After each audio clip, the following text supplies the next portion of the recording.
मैं Iram Shahzadi assistant director land record बात कर रही हूँ। मुझे आज ये वीडियो बनाने की ज़रूरत इसलिए पेश आई कि मैं बुरी तरह से विक्टिमाइजेशन, हरासमेंट और बेइज्जती का शिकार हो रही हूँ। मेरे डिपार्टमेंट का करंट डीजी मौज़म इकबाल सिपरा और ex DG captain Zafar Iqbal, इन दोनों ने मिल के मुझे बुरी तरह से इन्होंने ज़लील किया है, मुझे ख़वार किया है। इन कैप्टन ज़फ़र इकबाल से ने मेरी फैमिली को लेकर defamatory derogatory letter social media पे सर्कुलेट किया। और यहाँ तक ही नहीं, इसके जो यहाँ पे allies Punjab land record authority में थे, उसमें एक हमारा डायरेक्टर विजिलेंस कर्नल साकिब है, उसके ख़िलाफ़ मैंने हरासमेंट का केस किया। जब कैप्टन ज़फ़र के कहने पे वो मुझे तंग करने से बाज नहीं आया। मेरा हरासमेंट का केस ओम्बड्स पर्सन पंजाब के पास चल रहा है। ओम्बड्स पर्सन पंजाब की तरफ से बार बार रिटेलिएशन के ना की जाए डीजी पीएलआरए को लेटर गए, डीजी एंटी करप्शन को लेटर गए, डायरेक्टर विजिलेंस को लेटर गए, लेकिन ये लोग बाज नहीं आए। ये मुझे अभी तक हरास कर रहे हैं, मुझे अभी तक तंग कर रहे हैं। और अंधेर नगरी इस कदर है कि उस डिपार्टमेंट में जो अक्यूज़ड है कर्नल साकिब, वो आज के दिन तक सस्पेंड नहीं हुआ। और मुझे ना सिर्फ सस्पेंड कर दिया गया, मुझे एक ऐसे मैटर में बुरी तरह से फंसा दिया गया है, जिस मैटर में जिस करप्शन को मैं एक्सपोज करने वाली हूँ। मैंने खुद डीजी के नॉलेज में वो मैटर लेके आई, मैं खुद वो डीसी शेखुपुरा के नॉलेज में वो मैटर लेके आई। मुझे पता था कि मेरा कैप्टन ज़फ़र के ख़िलाफ़ एफआईए में केस चल रहा है, मेरा इनकी एक एक्स एडीजी आयशा हमीद के ख़िलाफ़ एंटी करप्शन में केस चल रहा है, जिसने करप्शन का बाज़ार हमारे डिपार्टमेंट में किया हुआ था गरम। उस औरत के ख़िलाफ़ मैंने सारे बहुत वैलिड सबूत दिए डीजी एंटी करप्शन गौहर नफीस को। मैं पागल हूँ कि मैं उस इतने सीरियस नौयत के केसेस चल रहे हैं और मैं गवर्नमेंट की फ़ीसें खाऊंगी। इन खातून मोहसिब के बार बार लेटर्स भेजने के बावजूद ना तो मेरे डीजी ने अक्यूज़ को सस्पेंड किया। मैं जब वो लेटर लेके डीजी मौज़म इकबाल सिपरा के पास गई, तो मौज़म इकबाल सिपरा ने अपने दरवाजे के सामने गार्ड्स डिप्यूट कर दिए, जिन्होंने मेरे साथ शदीद बदतमीज़ी की और मुझे वहाँ से निकाल दिया। मैं उसके बाद कोर्ट में चली गई। दूसरी तरफ कैप्टन ज़फ़र इकबाल, जिसने मेरी ज़िंदगी एक लिविंग हेल बना दी है, उस इंसान ने मेरी रिप्यूट, मेरा करियर, मेरी फैमिली, सब कुछ उसको ख़त्म करने के दर पे आया हुआ है। करियर ख़त्म कर दिया है उसने मेरा। मेरे खिलाफ़ एंटी करप्शन में उसने एफआईआर जब दर्ज करवा दी है, तो बाकी क्या चीज़ बचती है।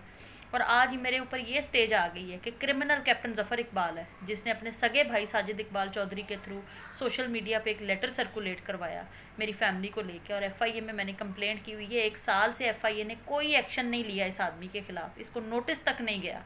दूसरी तरफ आयशा हमीद की करप्शन एक्सपोज करने की सज़ा मुझे डीजी एंटी करप्शन ये दे रहा है कि उसने आयशा हमीद के ख़िलाफ़ 1 साल से कोई एक्शन नहीं लिया। मैंने व्हाट्सएप मैसेजेस आयशा हमीद के दिए, मैंने कॉल रिकॉर्डिंग दी, कैसे वो मुझसे 5 लाख रुपए मांग रही है और कैसे दूसरों से वो मांगती थी और कैसे उसके अकाउंट में पैसे ट्रांसफ़र होते थे।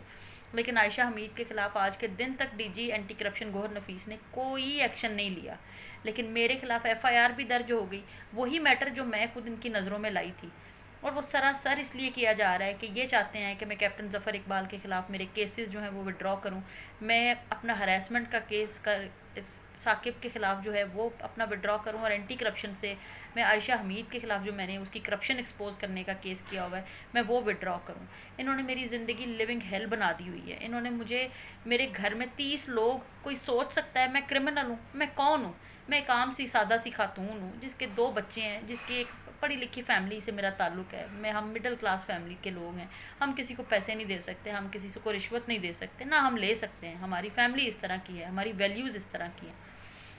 मुझे सज़ा दी जा रही है कि मैंने करप्शन के ख़िलाफ़ आवाज़ क्यों उठाई। मुझे सज़ा दी जा रही है कि हरासमेंट एट वर्क प्लेस का लॉ है और मैं अपने राइट्स को अगर सिक्योर कर सकती हूँ, मैं किसी भी इंसान के सामने मैं अपने आप को क्यों किसी भी वजह से पेश करूँ? क्यों मैं किसी भी इंसान, मैं इज़्ज़त कर सकती हूँ, लेकिन मैं किसी भी इंसान को अपने ऊपर हावी नहीं होने दे सकती। मैं इनके प्रेशर में नहीं आ सकती, मैं ब्लैकमेल नहीं हो सकती।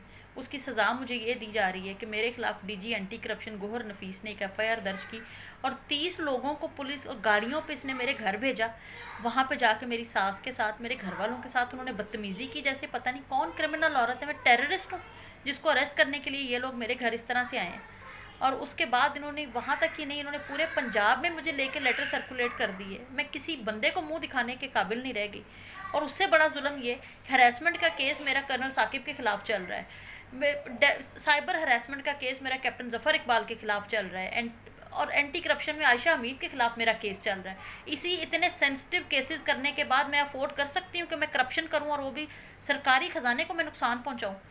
इमरान खान साहब, मेरी आपसे रिक्वेस्ट है, प्लीज़ मैं अगर गिल्टी होंगी, मैं ट्रायल भी फेस करूँगी, मैं सब कुछ करूँगी, मुझे डिसमिस कर दें, मुझे सज़ा दे दें जो भी आपने देनी है, लेकिन खुदा के लिए इन लोगों ने, इस ब्यूरोक्रेसी ने जिस तरह से कानून को हाथ में लिया हुआ है और जिस तरह से मुझे और मेरी फैमिली को ये तंग कर रहे हैं, परेशान कर रहे हैं, मुझे नहीं समझ आ रहा कि मैं क्या करूँ, मैं किस तरफ जाऊँ। मुझे एफआईआर तक की कॉपी नहीं है प्रोवाइड कर रहा है कि मैं कहीं प्री अरेस्ट बेल ना करवा लूँ।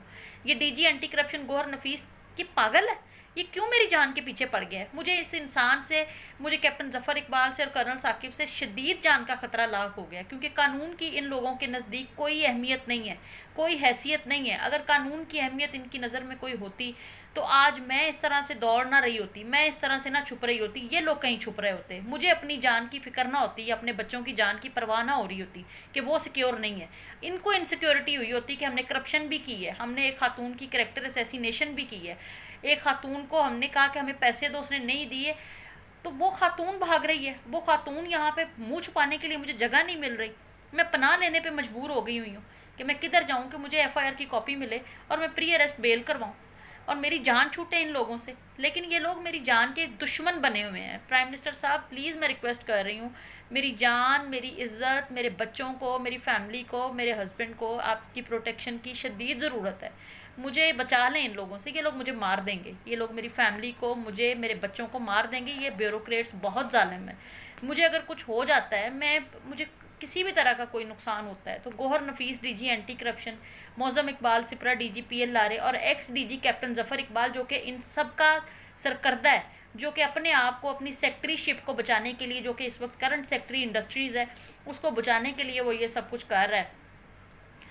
तो ये आदमी मुझे, अगर मेरी मेरी फैमिली को लेके ये इतना गंदा लेटर सोशल मीडिया पे सर्कुलेट अपने भाई साजिद इकबाल चौधरी के थ्रू करवा सकता है और मुझे हरास करने के लिए, हर तरह से हरास करने के लिए, जो कि मैं बता भी नहीं सकती, अपने डायरेक्टर विजिलेंस जो इसका दोस्त है कर्नल साकिब, उसको मेरे पीछे लगा सकता है, और हरासमेंट की कंप्लेंट पेंडिंग चल रही है, एफआईए में इंक्वायरी पेंडिंग चल रही है, इनके खिलाफ कोई एक्शन नहीं हो रहा।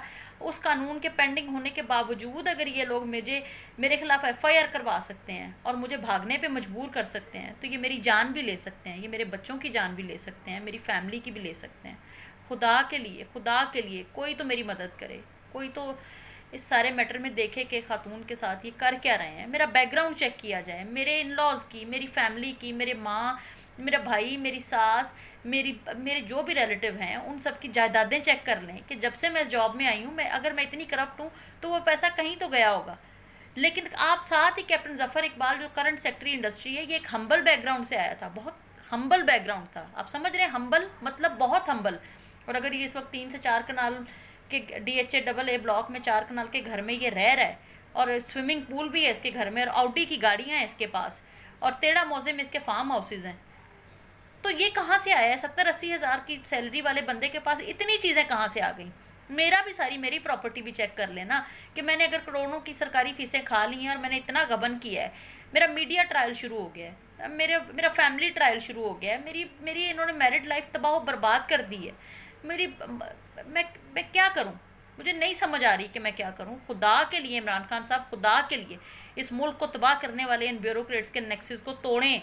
ये नहीं, आप ये जान को आए हुए हैं, मेरी इज़्ज़त, मेरी फैमिली, ये सब की जान को आए हुए हैं। खुदा के लिए मुझे इनसे बचाएं, मुझे इनसे शदीद जान का ख़तरा है। मुझे नहीं समझ आ रही कि मैं इस मुल्क को छोड़ दूँ, मुझे कहीं पनाह मिल जाए, मैं कहीं चली जाऊँ। मेरे छोटे छोटे बच्चे हैं, मेरा 2 साल का बेटा है जिसको लेके मैं कभी एक घर में जाती हूँ, मैं कभी दूसरे घर में जाती हूँ। इनको शर्म ही नहीं आ रही। ये डीजी एंटी करप्शन मुझसे बदला किस चीज़ का ले रहा है? ये किस वजह से मुझे ये जो मेरी एफआईआर की कॉपी नहीं दे रहा? पहले नंबर पे तो इसने एफआईआर ही इलीगल काटी कि जब मेरा हरासमेंट का केस चल रहा है, पेंडिंग है, ये कैसे मेरे खिलाफ एफआईआर कर सकता है? इसने अगर मेरे खिलाफ करनी थी तो आयशा हमीद के खिलाफ क्यों नहीं की इसने? और डायरेक्ट डीजी एफआईए ने अभी तक कर्नल कैप्टन जफ़र के खिलाफ क्यों नहीं एफआईआर की कि भाई तुमने एक खातून की इतनी सोशल मीडिया पे करैक्टर असैसिनेशन की है? इन्होंने मेरे खिलाफ इतना नेक्सस स्ट्रॉन्ग बना लिया है कि मुझे नहीं समझ आ रही कि मैं क्या करूं। लेकिन मैं चुप रही हूं अपने छोटे से बेटे को लेके, अपनी बेटी को लेके। मेरी फैमिली, मेरे हस्बैंड का मुझे नहीं पता वो कहाँ छुपा हुआ है, मैं कहाँ छुपी हुई हूँ। मेरी एफआईआर मेरे खिलाफ हुई है और मेरे हस्बैंड को उठाने के लिए आ रहे हैं। ये कहाँ का इंसाफ है? कोई तो आए सामने, कोई तो मेरी मदद करे। मेरी इंटरनेशनल फोरम से भी मेरी यही है कि मेरी वीडियो अगर पहुंचती है तो please UNO women, I request you, please take action against these culprits who are defaming me, who are harassing me, victimizing me, just because I can take stand for my rights, I can protect my rights. I have a voice. I can expose their corruption. This is my crime.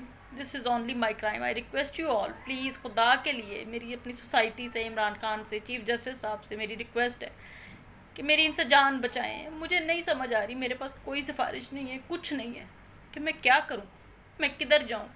मुझे मुझे डर लग रहा है अब कि ये मेरे घर वाले को, मेरे शौहर को, मुझे, मेरी फैमिली को ये जान का भी नुकसान क्योंकि पहुंचा सकते हैं, क्योंकि इनके नज़दीक कानून की कोई अहमियत है ही नहीं. अगर कानून की अहमियत होती तो हरासमेंट लॉ की अहमियत होती. इनके पास FIA में केसेस चल रहे हैं, उसकी अहमियत होती. लेकिन इन्होंने हर चीज़ को हवा में उड़ा दिया. और इन्होंने एक कैप्टन जफ़र इकबाल को बचाने के लिए, गौर नफीस जो DG एंटी करप्शन है, ऊपर से कहता है मैं शहजाद अकबर का बंदा हूँ, मैं फ़लाँ का बंदा हूँ, मुझे कुछ छेड़ नहीं सकता. लेकिन अल्लाह तो तुम्हें छेड़ सकता है ना. अल्लाह तो है मेरा, मेरे जैसे बहुत से लोगों का अल्लाह है, और मैं हिम्मत हारने वालों में से बिल्कुल भी नहीं. मेरी रिक्वेस्ट है कि मेरी आवाज़ को कहीं तो पहुंचाएं और मुझे इन लोगों से मेरी जान बचाएं, मेरी फैमिली की मेरी जान बख्शी करवाएं. मुझे ख़तरा है इनसे, ये कुछ भी कर सकते हैं मेरी फैमिली के साथ और मेरे साथ. मेरी आपसे रिक्वेस्ट, प्लीज़.